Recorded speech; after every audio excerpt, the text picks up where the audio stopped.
ಚಿನ್ನದ ಅಂಗಡಿಗೆ ಕನ್ನ ಹಾಕಿ ಬೆಳ್ಳಿ ಸಾಮಗ್ರಿಗಳು ದೋಚಿದ ಖತರ್ನಾಕ್ ಕಳ್ಳರು. ಘಟನಾ ಸ್ಥಳಕ್ಕೆ ದೌಡಾಯಿಸಿ ಬಂದ ಎಸ್ಪಿ, ಅಡಿಷನಲ್ ಎಸ್ಪಿ. ಚಿನ್ನದ ಅಂಗಡಿಗೆ ಕನ್ನ ಹಾಕಿ ಬೆಳ್ಳಿ ಸಾಮಗ್ರಿಗಳನ್ನು ದೋಚಿ ಪರಾರಿಯಾಗಿರುವ ಘಟನೆ ಚಿಂತಾಮಣಿ ನಗರ ಪೊಲೀಸ್ ಠಾಣಾ ವ್ಯಾಪ್ತಿಯ ಆಜಾದ್ ಚೌಕದಲ್ಲಿ ನಡೆದಿದೆ.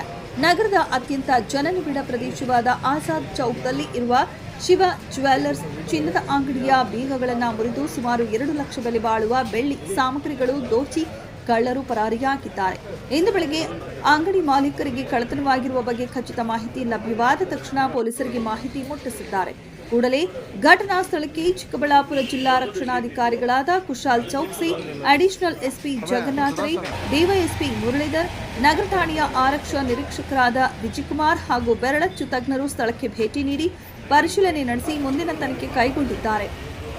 ಇನ್ನು ಅಂಗಡಿ ಮಾಲೀಕರಾದ ಶಿವಕುಮಾರ್ ಅವರು ಘಟನೆಯ ಬಗ್ಗೆ ನಗರ ಪೊಲೀಸ್ ಠಾಣೆಗೆ ದೂರನ್ನ ನೀಡಿದ್ದು ಪೊಲೀಸರು ಸದ್ಯ ಪ್ರಕರಣ ದಾಖಲಿಸಿಕೊಂಡಿದ್ದಾರೆ.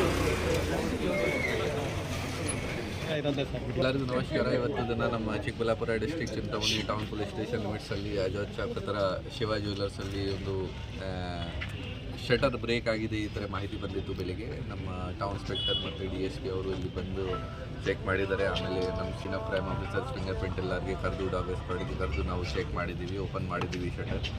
ಶಟರ್ದು ಲಾಕ್ ಹೊರಗಡೆಯಿಂದ ಬ್ರೇಕ್ ಮಾಡಿದ್ದಾರೆ, ಅದು ನಿಜ. ಹೊರಗಡೆ ಲಾಕ್ ಆಗಿರೋದು ಪಾರ್ಟ್ಸ್ ಕೂಡ ಸಿಕ್ಕಿದೆ.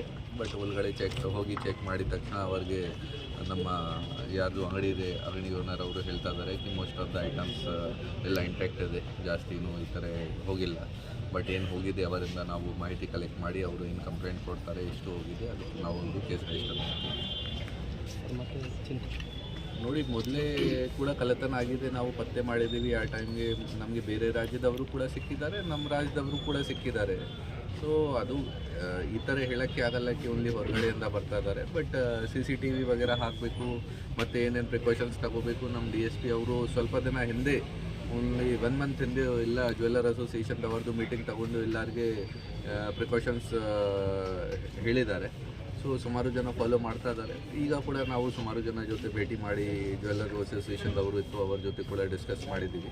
ಮತ್ತೇನೊಂದು ಮೀಟಿಂಗ್ ತಗೊಂಡು ಏನೇನು ಕ್ರಮ ತಗೋಬೇಕು, ಹೇಗೆ ಸೆಕ್ಯೂರಿಟಿ ಇನ್ಕ್ರೀಸ್ ಮಾಡಬೇಕು, ಪೊಲೀಸ್ ಕಡೆಯಿಂದ ಏನು ಎಕ್ಸ್ಟ್ರಾ ಆಗಬೇಕು, ಅದು ಎಲ್ಲ ಡಿಸೈಡ್ ಮಾಡ್ತೀವಿ.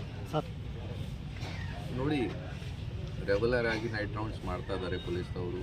ಸುಮಾರು ದಿನ ಏನು ಜಾತ್ರಾ ಬಂದೋಬಸ್ತ್ ವಗೇರ ಇದೆ, ಆ ದಿನ ಸ್ವಲ್ಪ ಸ್ಟಾಫ್ ಕಡಿಮೆ ಇರುತ್ತದೆ. ಈ ಕಾರಣ ಬಗ್ಗೆ ಸ್ವಲ್ಪ ಚಾನ್ಸಸ್ ಜಾಸ್ತಿ ಇನ್ಕ್ರೀಸ್ ಆಗುತ್ತೆ. ಬಟ್ ಅದರ್ವೈಸ್ ರಾತ್ರಿ ಟೈಮಲ್ಲಿ ತುಂಬ ಒಳ್ಳೆ ಥರ ಪ್ರಮಾಣಕ್ಕಾಗಿ ನಮ್ಮ ಪೊಲೀಸ್ ಸಿಬ್ಬಂದಿಗಳು ಆಫೀಸರ್ಸ್ ನೈಟ್ ರೌಂಡ್ಸ್ ಮಾಡ್ತಾ ಇದ್ದಾರೆ. ನಾವು ಕೂಡ ಕಂಟ್ರೋಲ್ ರೂಮಿಂದ ರೆಗ್ಯುಲರ್ ಆಗಿ ಚೆಕ್ ಮಾಡ್ತಾ ಇದ್ದೀವಿ. ಮತ್ತು ಹೇಗೆ ಥರದ್ದು ಪ್ರಕರಣ ವಗೇರ ಆಲ್ರೆಡಿ ಆಗಿದೆ. ಸೊ ನಾವು ಕೂಡ ನಮ್ಮ ಸೈಡಿಂದ ತುಂಬ ಪ್ರೊಯಾಕ್ಟಿವ್ ಆಗಿ ಎಫರ್ಟ್ಸ್ ಮಾಡ್ತಾ ಇದ್ದೀವಿ ಮತ್ತು ಈ ಥರ ಆಗಬಾರ್ದು. ಫಾರ್ ಎಕ್ಸಾಂಪಲ್ ಚಿಕ್ಕಬಳ್ಳಾಪುರಲ್ಲಿ ಜ್ಯುವೆಲ್ಲರ್ಸಲ್ಲಿ ಆಗಿತ್ತು, ಆಮೇಲಿಂದ ನಾವು ತುಂಬ ಸ್ಟ್ರಿಕ್ಟ್ ಆಗಿ ನೈಟ್ ರೌಂಡ್ಸ್ ಮಾಡ್ತಾ ಇದ್ದೀವಿ. ಸರ್, ಸರ್ಕಾರದಿಂದ CCTV ಕ್ಯಾಮ್ರಾಸ್ ಕೂಡ ರೆಗ್ಯುಲರ್ ಆಗಿ ಚೆಕ್ ಮಾಡೋಕ್ಕೆ ನಮ್ಮ ಆಫೀಸಿಂದ ನಾವು ಹೇಳ್ತಾ ಇದ್ದೀವಿ. ನಮ್ಮ ಆಫೀಸರ್ ಸುಮಾರು ಬಾರಿ ಹೋಗಿ ಅದನ್ನು ಆ್ಯಂಗಲ್ ವಗೇರ ಚೇಂಜ್ ಮಾಡಬೇಕು ಅಥವಾ ವರ್ಕಿಂಗ್ ಇದೆ, ವರ್ಕಿಂಗ್ ಇಲ್ಲ, ಅದು ಎಲ್ಲ ಮಾಹಿತಿ ಕಲೆಕ್ಟ್ ಮಾಡ್ತಾ ಇದ್ದಾರೆ. ಅದನ್ನು ಕೂಡ ನಾವು ಮತ್ತೆ ಚೆಕ್ ಮಾಡಿ ಹೆಚ್ಚಿನ ಸಂಖ್ಯೆಯಲ್ಲಿ ಕ್ಯಾಮ್ರಾ ಹಾಕಬೇಕು, ಅದು ಕೂಡ ರಿಕ್ವೆಸ್ಟ್ ಮಾಡ್ತೀವಿ. ಮತ್ತು ಯಾರ್ದು ವರ್ಕ್ ಆಗ್ತಾಯಿಲ್ಲ ಅದನ್ನು ರಿಪೇರಿ ಮಾಡೋಕ್ಕೆ ಕೂಡ ಮನವಿ ಮಾಡ್ತೀವಿ, ಯಾರ್ಯಾರ್ದು ಕ್ಯಾಮ್ರಾ ಇದೆ. ಮತ್ತು ಸರ್ಕಾರಿ ಕ್ಯಾಮ್ರಾ ಏನಿದೆ, ಯಾವ ಡಿಪಾರ್ಟ್ಮೆಂಟದ್ದು ಆಗಿದೆ ಅದು ಚೆಕ್ ಮಾಡ್ತೀವಿ, ಅವರಿಗೆ ಆ್ಯನ್ಯುವಲ್ ಮೇಂಟೆನೆನ್ಸ್ ಮಾಡೋಕ್ಕೆ ಹೇಳ್ತೀವಿ. ಪೊಲೀಸ್ದು ಕ್ಯಾಮ್ರಾಸ್ ಏನಿದೆ ಅದು ಆಲ್ರೆಡಿ ನಾವು EMC ಕೊಟ್ಟಿದ್ದೀವಿ, ಆಲ್ರೆಡಿ ಮೇಂಟೈನ್ ಆಗ್ತಾ ಇದೆ. So most of the cameras working ಇದೆ. ಸರ್, ಟೌನ್ಲೆಸ್ ಕೊಡೋದು ಲಾಸ್ಟ್ ಇಯರ್ ಏಪ್ರಿಲ್ ತಿಂಗಳಲ್ಲಿ ನಾವು ಒಂದು ಸ್ಪೆಷಲ್ ಡ್ರೈವ್ ಮಾಡಿ ಪಬ್ಲಿಕ್ ಸೇಫ್ಟಿ ಆ್ಯಕ್ಟ್ ಇಂದ ನೋಟಿಸ್ ಕೊಟ್ಟು ಸುಮಾರು ಜನಕ್ಕೆ ರಿಕ್ವೆಸ್ಟ್ ಮಾಡಿದ್ದೀವಿ ಕ್ಯಾಮ್ರಾಸ್ ಹಾಕಬೇಕು. ಮತ್ತು ಲಾಸ್ಟ್ ಇಯರ್ ಅರೌಂಡ್ 4500 ಕ್ಯಾಮ್ರಾಸ್ ಇತ್ತು. ಆಮೇಲೆ ಈ ಸ್ಪೆಷಲ್ ಡ್ರೈವ್ ಆದಮೇಲೆ ಅರೌಂಡ್ 9000 ಕ್ಯಾಮ್ರಾಸ್ ಆಗಿದೆ, ಡಬಲ್ ಆಗಿದೆ. ಈಗ ಮತ್ತೆ ನಾವು ಈ ವರ್ಷ ಮತ್ತೆ ಅದನ್ನು ಸ್ಟಾರ್ಟ್ ಮಾಡ್ತೀವಿ ಆ ಸ್ಪೆಷಲ್ ಡ್ರೈವ್. ಮತ್ತು ಎಲ್ಲರಿಗೆ ಯಾವ ಜಾಗ ಅವಶ್ಯಕತೆ ಇದೆ ಪಬ್ಲಿಕ್ ಸೇಫ್ಟಿ ಆ್ಯಕ್ಟಲ್ಲಿ ನೋಟಿಸ್ ಕೊಟ್ಟು ಕ್ಯಾಮ್ರಾಸ್ ಆ್ಯಡ್ ಮಾಡೋಕ್ಕೆ ಹೇಳ್ತೀವಿ.